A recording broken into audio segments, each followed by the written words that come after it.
Leaving a legacy, passing the baton. Train up a child in the way he should go, and when he is old, he will not depart from it.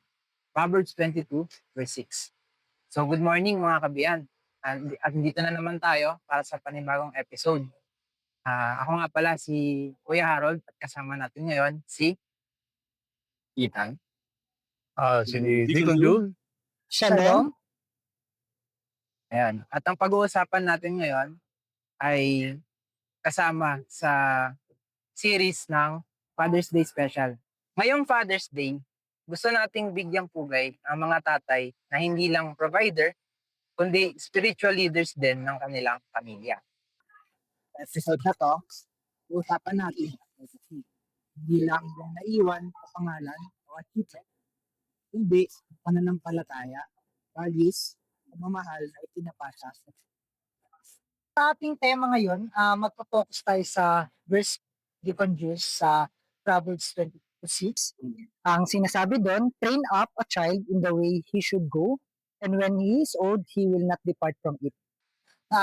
Doon po namin nabuo yung tema ng leaving a legacy, passing the baton. Kasi personally, once I studied yung verse na yun, Deacon Junes, pinapakita talaga doon na yung pagdidisiplina ng isang tatay is hindi lang sa tamang attitude or tamang pamumuhay ng isang bata.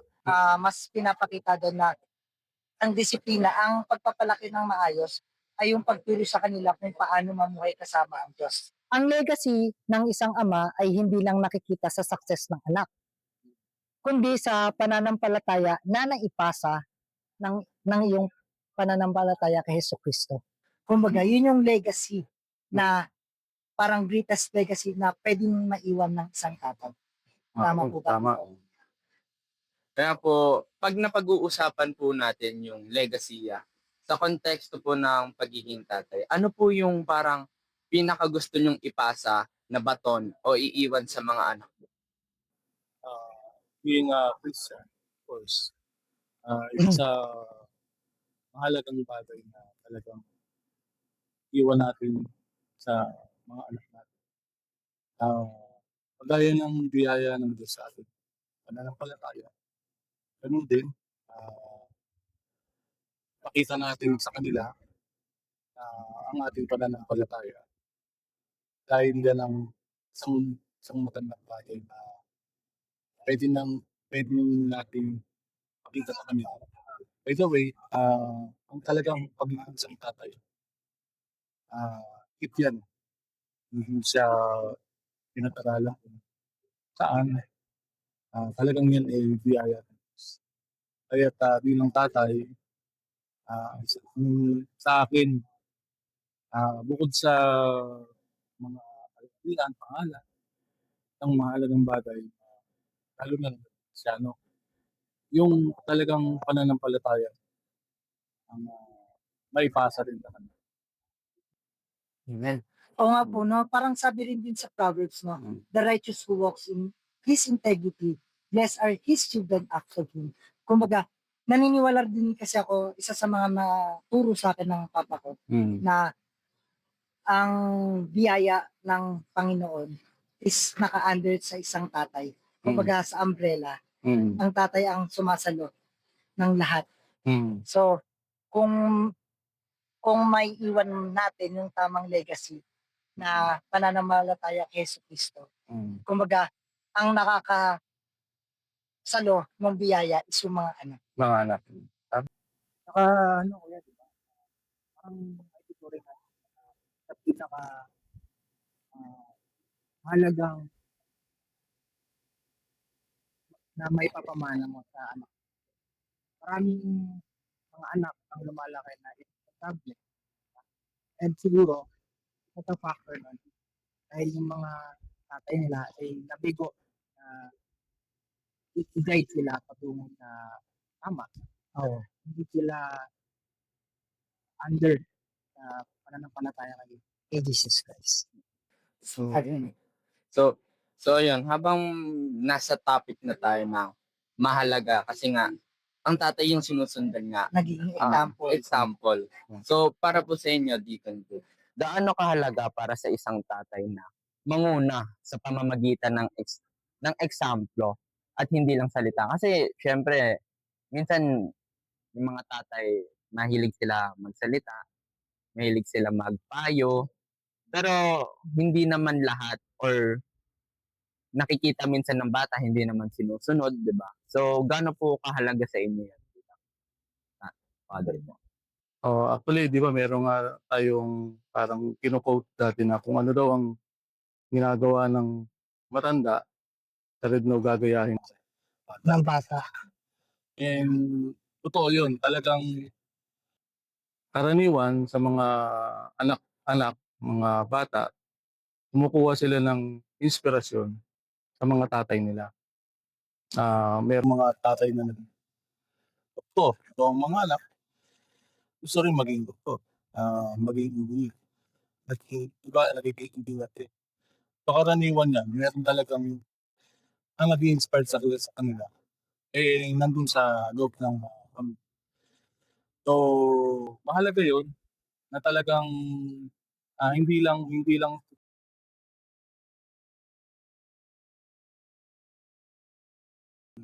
paano mo namumuhay yung pananampalataya sa Panginoon. Kaya ako bilang tatay talagang ah, iniingatan ko din yung bagay na yun na maipakita sa mga anak ko. Eh, hindi ako kasi parang mahilig magsalita. Pero Pero gano'n ang mga tatay, Oo. less talk eh. yes to. Ah, pero yung bagay na yun na makita nila sa akin. Ma, may transfer ko rin sa akin. Kumbaga, ang bilang tatay, kasi sa pamilya, ang nanay ang laging nagsasalita. Agree po ba kayo dun, Deacon? Totoo yun. Kumbaga, sa pamilya, ang mas nakikita talaga ng anak sa tatay is kung paano siya namunod. Yes. Oo. Kaya parang dapat conscious din yung tatay kung paano niya tinatrato yung mga kapatid or may kapatid man, yung anak, yung nanay. Oo. Ano po, kahit mismo nga yung pananalita ng isang tatay, nakukuha ng isang anak eh. Mga ganong maliliit na bagay. Actually nga, yun din po sa sinasabi din sa 1 Corinthians, di ba po, na sinasabi doon ni Paul na follow my example as I follow example of Christ. And which is, ganun din naman ang gusto ni Kristo sa buhay natin. Di ba? Ang gusto nga ni Jesus Christ, we should reflect His image sa ating buhay.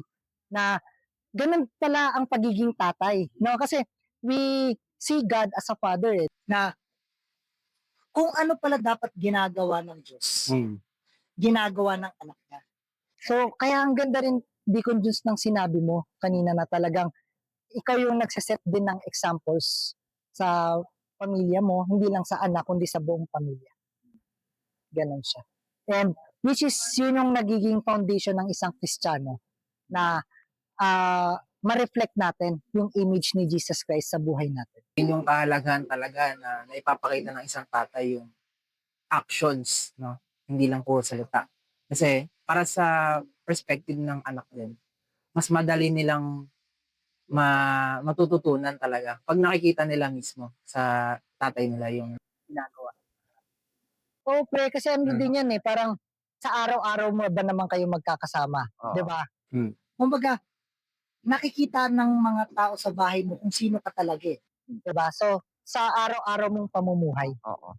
So, ayun nga, no, bilang tatay po, ano yung mga simpleng paraan kung paano nyo po natuturuan yung pamilya mo na tungkol kay Lord? Kasi, ayun nga, sa sinabi ni Kuya Shalom is, araw-araw kayong nagkakasama. So, ano po yung mga parang techniques na ini-implement nyo? Parang, may singit. Kunwari, anak, alam mo bang, ayun, ganon, yung mga ganon technique. Actually, masasabi ko parang hindi naman technique eh. Kumbaga, bilang tatay, is nandun na sa loob mo talaga na yung hangad mo ang kabutihan ng anak.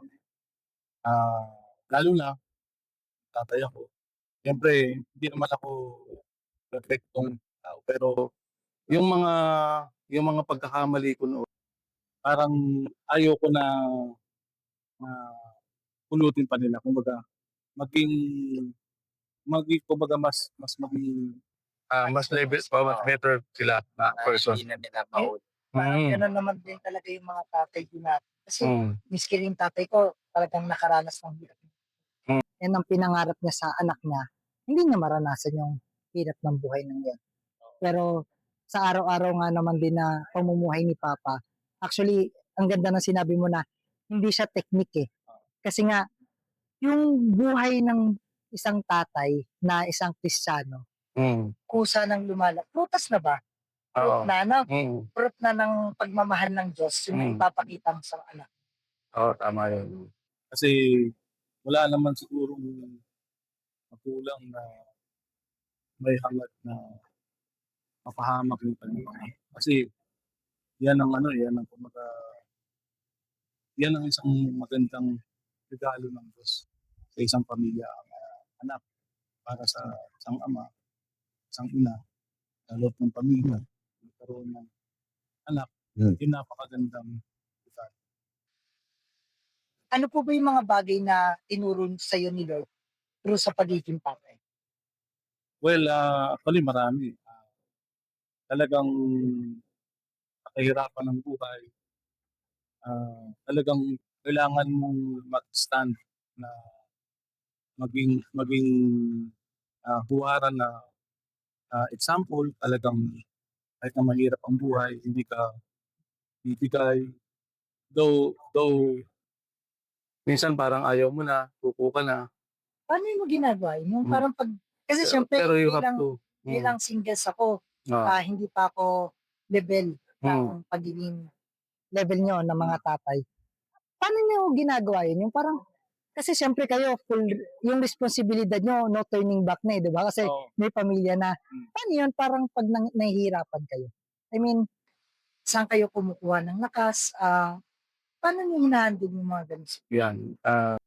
actually, yan pumapasok yung pananampalataya. At of course, yung mga natututunan natin sa Bible, through the Holy Spirit, talagang nagpapaalala sa atin.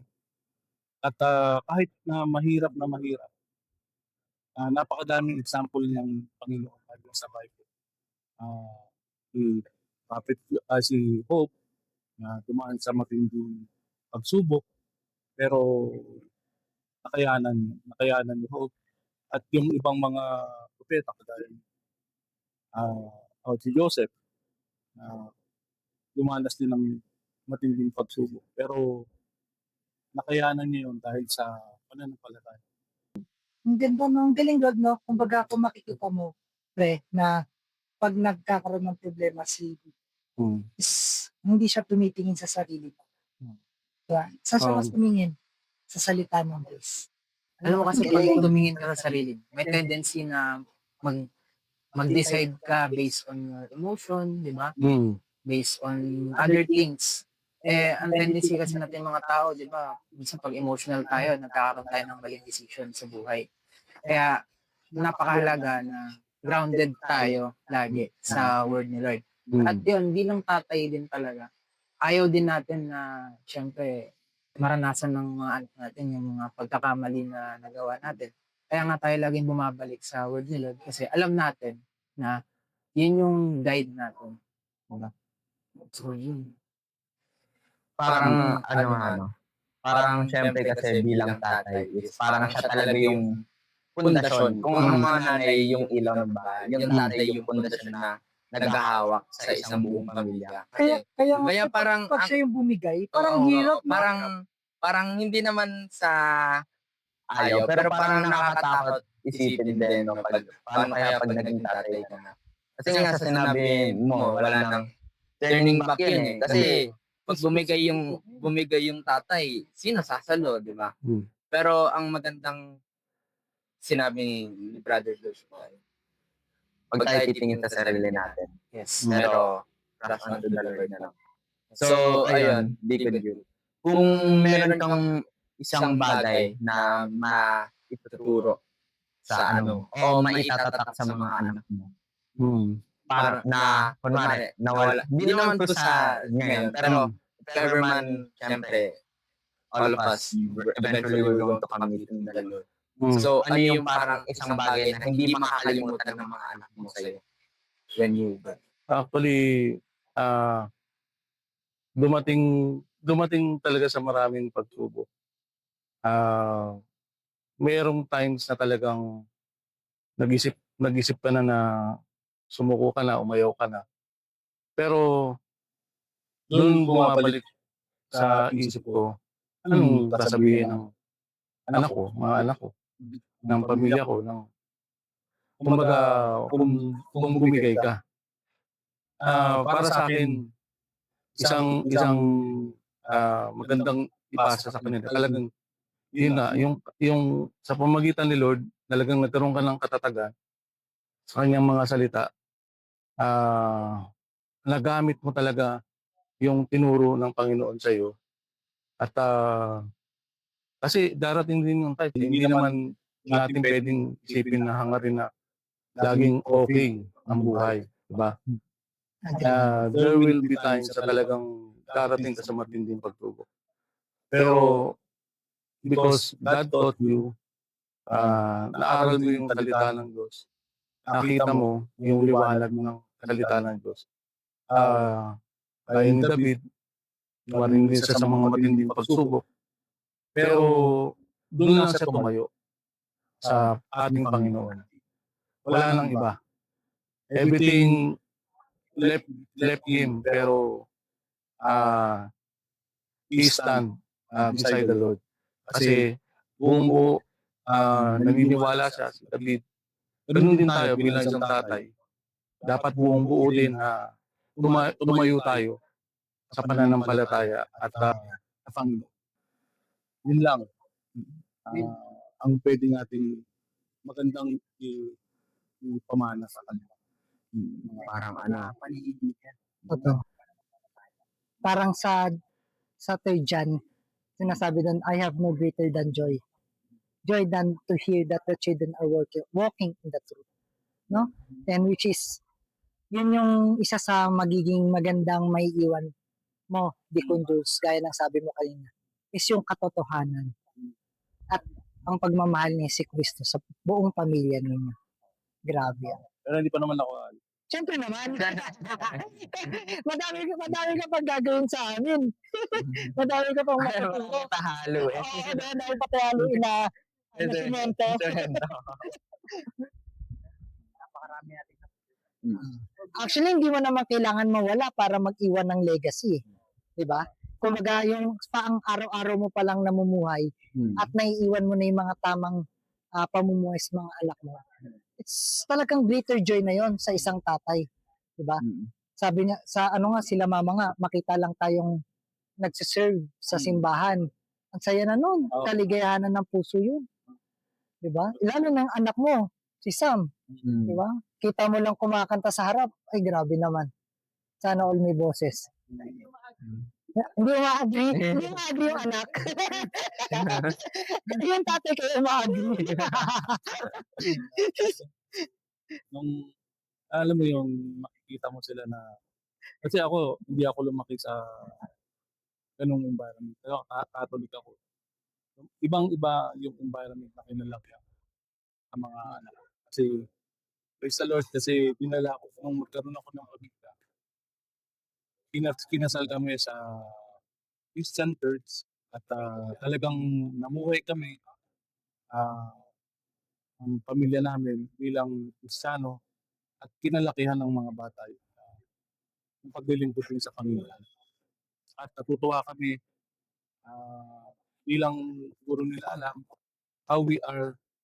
So talagang galak na galak. Pakikita namin sila naglilingkod sa church, kumakanta, umaawit, yung kanilang set of peers are Christians na nagme-mentor din sa kanila, nagtuturo mga salita ng Panginoon. Amen for that. Grabe, pastor. Ay, pastor, Deacon. Mali mo, maging pastor ka pa. Sige. Ang pagiging ama ay hindi lang tungkol sa pagbibigay ng pangangailangan, kundi paghubog ng puso at pananampalataya ng susunod na henerasyon. Sabay-sabay natin mga kapatid. Sa lahat ng tatay na patuloy na nagtuturo, nag-guide at nagmamahal sa kanilang pamilya, salamat sa legacy na naiwan ninyo. Happy Father's Day, Deacon Jules. Sa lahat ng fathers and father figures, patuloy nating ipasa ang baton ng faith, love, and godly leadership. Maraming salamat. Wala po. Amen. Happy Father's Day ang lahat. Salamat po. Salamat. Salamat. Stretching name.